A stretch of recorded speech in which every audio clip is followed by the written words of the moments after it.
I watched my husband sign our divorce papers with a smile on his face. His mistress laughed beside him, adjusting her white dress like she was at a wedding. They had no idea what was coming. When my brother walked through those courtroom doors with 20 security guards behind him, the color drained from their faces. I leaned forward and whispered to Daniel, "I warned you. What happens next will blow your mind. The revenge, the secrets, the complete destruction of everyone who betrayed me. Don't skip a second because this story gets crazier with every minute. Let's begin. My name is Miriam, and 3 years ago, I made a decision that would change everything. I decided to hide who I really was. You see, when my father passed away, he left me something most people only dream about: an $8 billion tech empire. Yes, billion with a B, Hartley Industries. Maybe you've heard of it? Maybe you haven't. At 29 years old, I became one of the richest women in the country, and absolutely nobody knew. I had watched my father's life. The fake friends, the gold diggers, the people who smiled to his face while calculating what they could take from him. I saw how lonely he was despite being surrounded by hundreds of people. When he died, I made myself a promise. I would live differently. I would find real love, build a real family, experience real life. Not the fake, polished, transactional existence that comes with being a billionaire. So I did something crazy. I handed over the daily operations to my older brother Adam. He's brilliant, trustworthy, and understood exactly what I wanted. My father's advisor, Mr. Harrison, a man who had been with our family for 30 years, managed the investments and legal matters. They ran everything while I disappeared into normalcy. I rented a small apartment, started shopping at regular stores, and lived like any other young woman trying to figure out her life. That's when I met Daniel. It was at a tiny coffee shop on a rainy Tuesday morning. He was sitting by the window, sketching building designs on napkins, completely absorbed in his work. His coffee had gone cold. There was something beautiful about his focus, his passion. When he looked up and smiled at me, I felt something I'd never felt before. He didn't see dollar signs. He just saw me. We talked for 3 hours that day. He told me about his dreams of becoming a great architect, of designing buildings that would make people feel something. He was a junior architect at a small firm, struggling but hopeful. I told him I was between jobs, figuring things out. It wasn't technically a lie. We started dating, and for the first time in my life, I felt normal. I felt real. A year later, we got married in a simple ceremony at a courthouse. No fancy wedding, no media coverage, just us and a few friends. Daniel had no idea that the woman who promised to love him was worth more than he could ever imagine. And that's exactly how I wanted it. When our daughter Sophie was born 2 years into our marriage, I thought I had finally achieved it. The perfect, normal, happy life. I played my role perfectly. Every morning, I'd wake up early, make breakfast, get Daniel ready for work. I'd spend my days with Sophie, taking her to the park, reading her stories, being a mother. But here's what Daniel didn't know. While Sophie napped, I was making billion-dollar decisions on my laptop. While he thought I was at book club on Thursday evenings, I was attending board meetings through secure video calls. The apartment we lived in? I owned the entire building. His architecture firm that started landing bigger and bigger clients? I was his biggest anonymous client, funneling projects to him through shell companies. I built his success while letting him think he built it himself. Because I loved him. Because I wanted him to feel proud, accomplished, worthy. I wanted him to love himself the way I loved him. Our life was simple but happy, or so I thought. Everything changed about 6 months ago. Daniel hired a new assistant. Her name was Angela, and the moment I met her at his office party, I knew something was off. She was 26, beautiful in that calculated way, dressed in designer knockoffs that she tried to pass off as real, but what bothered me wasn't how she looked. It was how she looked at my husband, like he was a prize to be won, like I was an obstacle to be removed. She touched his arm when she talked to him, laughed too loud at his jokes, complimented him constantly. Daniel seemed oblivious, or maybe he pretended to be.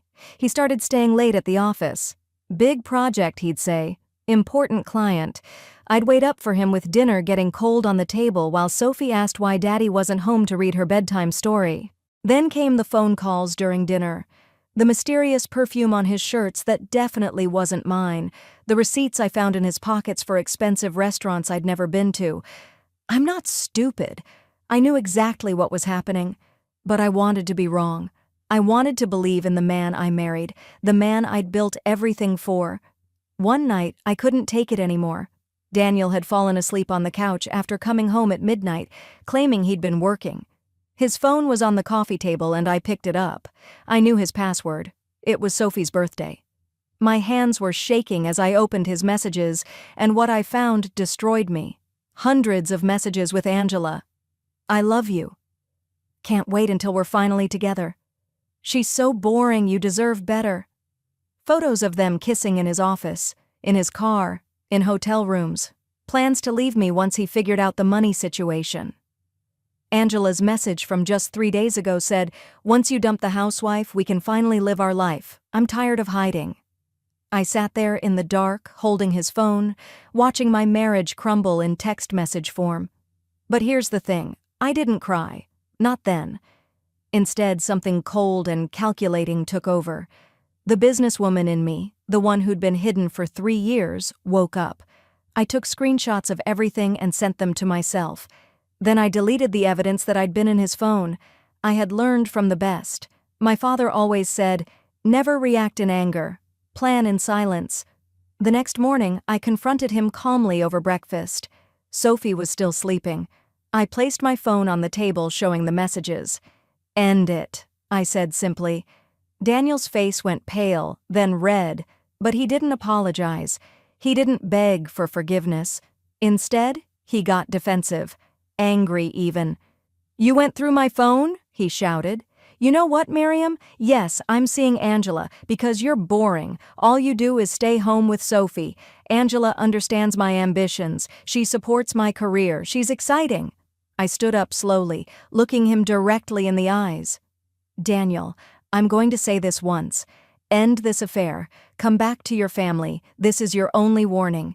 If you don't, things will get very bad for you. I promise you that." He actually laughed in my face. "Or what, you'll leave me? With what money, Miriam? You have nothing. You are nothing without me." Right then, his phone rang. Angela's name flashed on the screen. He answered it right in front of me, right in front of the woman he'd married, the mother of his child. "Don't worry, baby," he said into the phone, staring at me with contempt. "I'm asking for a divorce right now." And he did. Just like that. 3 years of marriage ended over breakfast while our daughter slept in the next room. He said he wanted a divorce, that he'd already contacted a lawyer. "You'll get some child support, that's it. You contributed nothing to this marriage financially. The apartment is in my name. You can't even afford a lawyer. Just make this easy, Miriam." I said nothing. I just nodded. Inside, I was already 10 steps ahead, planning everything. Adam and Mr. Harrison were going to get very busy phone calls later that day. The next 3 months were the hardest of my life. Daniel moved Angela into our apartment before the divorce was even finalized. I had to take Sophie and leave, moving into what Daniel thought was a small rental across town. He didn't know I owned that building, too. Every time he picked up Sophie for his weekends, Angela would be there in the car, smiling at me like she'd won some competition. Daniel's lawyer was the aggressive man named Mr. Peterson, who treated me like garbage from day one. Phone calls where he'd say things like, "My client is being very generous, offering you anything at all." Court filings that painted me as an unemployed, uneducated woman who'd been living off Daniel's success. They were building a case to take everything, including my daughter. Finally, the court date arrived. I dressed in a plain gray dress, nothing special, no jewelry except my wedding ring, which I wore for effect. I drove myself to the courthouse in my regular car, while Daniel arrived in a new luxury sedan that I knew he couldn't actually afford. He'd bought it with money from a project that I had funded. The irony was almost funny. He stepped out wearing an expensive suit, new shoes, designer watch. Mr. Peterson was beside him, carrying a thick briefcase, and there was Angela, dressed in a white dress like this was her victory celebration. She linked her arm through Daniel's as they walked into the courthouse, and I watched my husband not pull away, not even have the decency to hide his affair on our divorce day. Inside the courtroom, I sat alone on one side while the three of them sat together on the other. Angela kept whispering to Daniel, giggling, touching his hand. Mr. Peterson was shuffling papers with this smug look on his face. The message was clear. I was alone, helpless, and about to lose everything. The hearing began, and Mr. Peterson came out swinging. "Your Honor, my client has been the sole provider in this marriage for 3 years. Mrs. Miriam has no job, no income, no education beyond high school. She has been living entirely off my client's hard work and success. He paid for her food, her clothes, the roof over her head, everything." Daniel nodded along, adding, "I gave her everything, Your Honor, and this is how she repays me, making this difficult." Angela actually giggled from her seat. The judge gave her a sharp look, but she didn't seem to care. Mr. Peterson continued, "We're requesting primary custody of the minor child, Sophie. My client can provide stability, a proper home, financial security. The mother, unfortunately, has no means to care for the child adequately." My heart stopped. They were trying to take Sophie, my baby girl. I gripped the edge of the table so hard my knuckles turned white, but I kept my face neutral. Calm. I'd learned how to control my expressions in countless board meetings. This was just another negotiation, except the stakes were my entire world. "We're offering Mrs. Miriam $1,500 per month in support out of the generosity of my client's heart," Mr. Peterson said, like he was doing me some huge favor. "And supervised visitation every other weekend. We believe this is more than fair given her contribution to the marriage, which was essentially nothing." The judge looked at me with what I thought was pity. "Mrs. Miriam, do you have legal representation?" Before I could answer, Daniel spoke up. "She couldn't afford a lawyer, Your Honor. That should tell you everything you need to know about her situation." Angela whispered something to Daniel, and he smiled. They were enjoying this, enjoying watching me being humiliated, destroyed, separated from my daughter. Mr. Peterson placed divorce papers on the table in front of me. "Your Honor, we'd like to expedite this. My client has been patient long enough. If Mrs. Miriam would simply sign the agreement, we can all move forward." The judge looked at me. "Mrs. Miriam, do you accept these terms?" I looked down at the papers, terms that would give me almost nothing, take away my daughter, and let Daniel walk away thinking he'd won. I picked up the pen slowly. Daniel leaned back in his chair, confident, victorious. Angela was openly smiling now, her hand on Daniel's shoulder. She mouthed to him, "We did it." Mr. Peterson said loudly, "Your Honor, she has no choice, really. She has no resources, no options. This is the best outcome she could hope for." I brought the pen to the paper. My hand was steady. I looked at Daniel one more time. He was smirking. 3 years of marriage, building his career, raising his child, loving him unconditionally, and this was how it ended, with him smirking while trying to take everything from me. That's when the courtroom doors burst open. The sound echoed through the room like thunder. Everyone turned. 20 men in black suits entered in formation, professional security guards with earpieces, moving with military precision. The bailiff stood up, confused. The judge sat forward. Daniel's smirk vanished.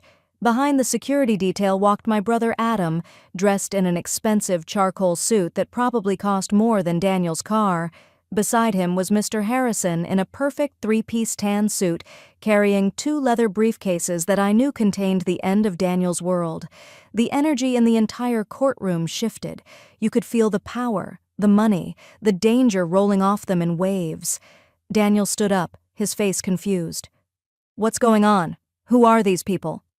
I put the pen down slowly, stood up, smoothed my gray dress, and smiled. Really smiled for the first time in months. "I warned you, Daniel. I told you this would happen."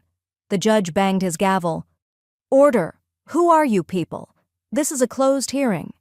Adam stepped forward with the kind of confidence that comes from running billion-dollar companies before most people finish college. "I'm Adam Hartley, Your Honor. I'm Mrs. Miriam's brother and Chief Operating Officer of Hartley Industries.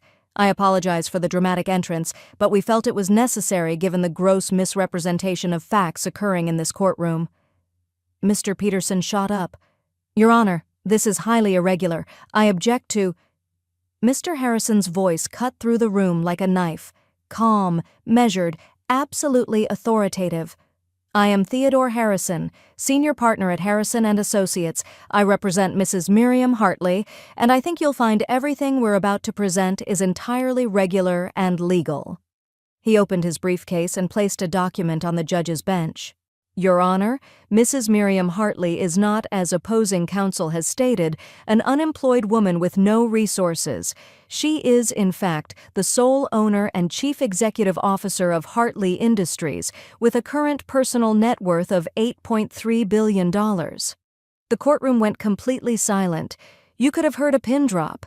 Daniel's face drained of all color. Angela's mouth literally fell open. Mr. Peterson looked like he'd been hit by a truck. The judge picked up the document, reading it carefully. His eyes widened. These are audited financial statements, property deeds, corporate filings with the SEC, all authentic, Your Honor, Mr. Harrison continued. Everything can be verified. Mrs. Hartley has been the sole owner of Hartley Industries since her father's passing 4 years ago. She chose to keep this information private for personal reasons. Daniel finally found his voice. Miriam, this is a joke, right? Some kind of trick? I turned to face him fully for the first time. My voice came out cold, controlled, nothing like the soft-spoken wife he thought he knew. No joke, Daniel.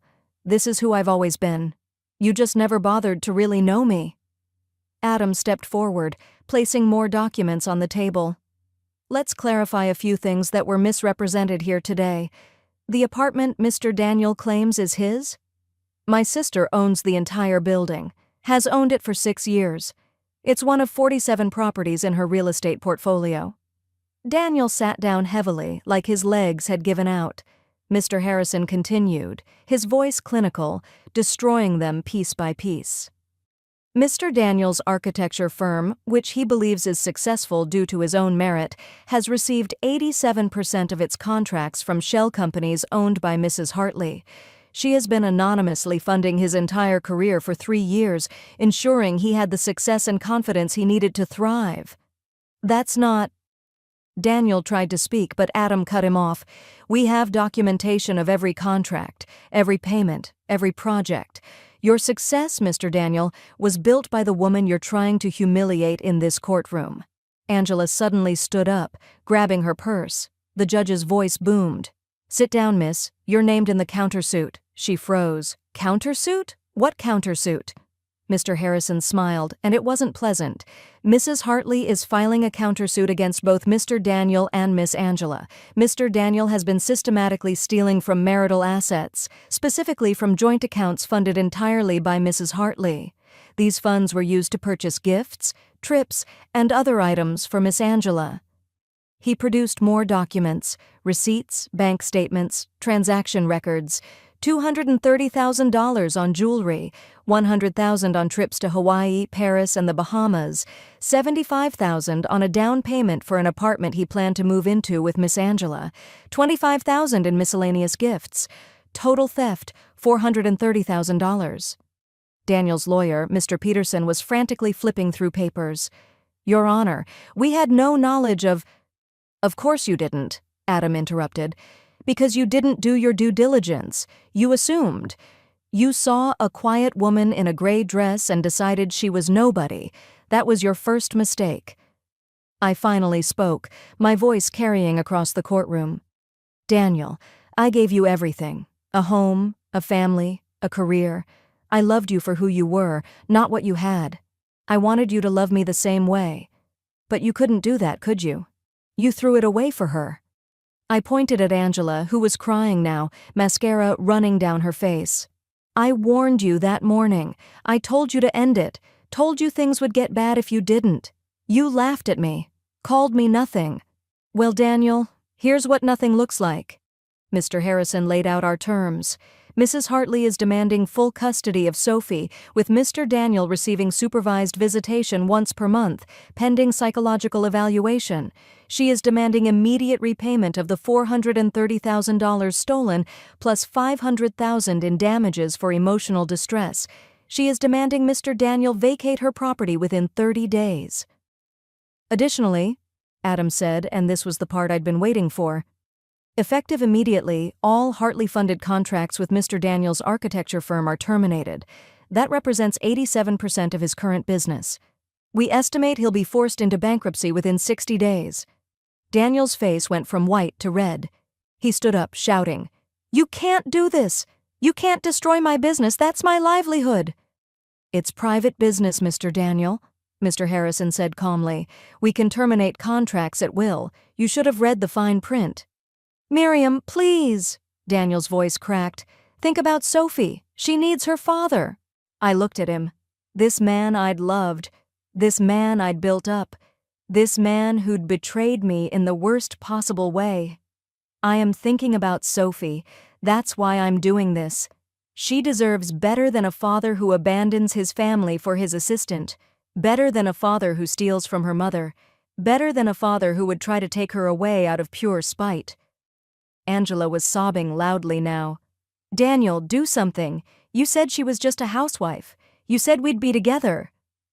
Daniel couldn't even look at her. He was staring at me like he was seeing me for the first time. "I didn't know," he whispered.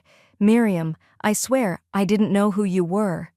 "Exactly," I said. "You didn't know. You never tried to know. You saw what you wanted to see. A simple housewife you could control, use, and discard. But that was never who I was." The judge, who had been reading through all the documents, finally spoke. "I've reviewed the evidence presented. It's substantial and appears authentic. Mr. Peterson, did you verify your client's claims about the marital assets?" Mr. Peterson was sweating. "Your Honor, we relied on our client's representations." "Which were false?" the judge interrupted. "This court rules in favor of Mrs. Hartley on all counts. Full custody to the mother. Supervised visitation for the father, once monthly. Mr. Daniel is ordered to repay $430,000 plus $500,000 in damages. He has 30 days to vacate the property. Miss Angela is hereby ordered to stay 500 feet away from Mrs. Hartley and her daughter at all times." Daniel collapsed back into his chair. Angela was hysterical, her lawyer already gathering his things to leave. Mr. Peterson looked like he wanted to disappear into the floor. I gathered my things slowly, deliberately. My security team formed around me. Adam handed me Sophie's favorite stuffed rabbit that he'd been holding. "She's waiting in the car with the nanny," he said softly. "I told her Mommy would be home soon." As I walked toward the courtroom doors, Daniel suddenly fell to his knees, actually on his knees, in front of everyone. "Miriam, please, I'm sorry, I didn't know. We can fix this. Think of Sophie. She needs her father. I love you. I always loved you." I stopped walking, looked down at him, this man on his knees, begging. I knelt down to his level, making him look me in the eyes. "Daniel, I am thinking of Sophie. I'm thinking about how she deserves a parent who puts her first, who doesn't abandon her for an affair, who doesn't try to take her from her mother out of greed. I'm thinking she deserves better than you." I stood up. My guards closed ranks around me. At the courtroom doors, I turned back one final time. Daniel was still on his knees. Mr. Peterson was packing up in shame, and Angela was huddled in the corner, alone, crying. "You had a billionaire who loved you for free," I said, my voice carrying through the silent courtroom, "who supported your dreams, built your success, asked for nothing but loyalty and love. And you traded it all for a gold digger who only wanted what she thought you had. The irony is beautiful, isn't it?" I walked out into the hallway where Sophie was waiting with Adam. She ran to me, and I picked her up, holding her tight. "Mommy, Uncle Adam got me ice cream." "Did he?" I kissed her head, breathing in her perfect smell. "That was nice of him." She hugged me tighter. "Are we going home now?" "Yes, baby, we're going home." Behind me, I could still hear Daniel shouting my name, his voice echoing through the courthouse halls. Security kept him back. He would never touch us again, never hurt us again. That was 6 months ago. Life has changed dramatically since then. Sophie and I live in a beautiful penthouse downtown with floor-to-ceiling windows and a view of the entire city. She has her own playroom, filled with toys and books. Adam moved into the guest house to help with her, and she adores her uncle. Every night we have dinner together as a family. A real family. Daniel lost everything, exactly as we'd calculated. His business collapsed within 40 days. The house, the car, everything was repossessed. He works as a cashier now at a grocery store, barely making enough to cover his court-ordered payments. He's tried to contact me 47 times. I blocked him after the first 10. His monthly supervised visits with Sophie are tense and brief. She's starting to forget what life was like before. Angela left him the day after the court hearing.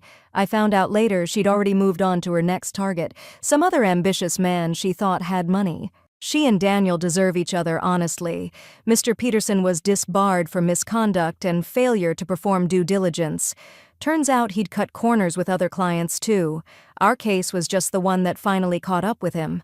As for me, I went public with my identity. No more hiding. I run Hartley Industries openly now, and it's thriving. I started a foundation for people going through difficult divorces, especially those being financially abused or manipulated. We provide legal support, resources, and protection.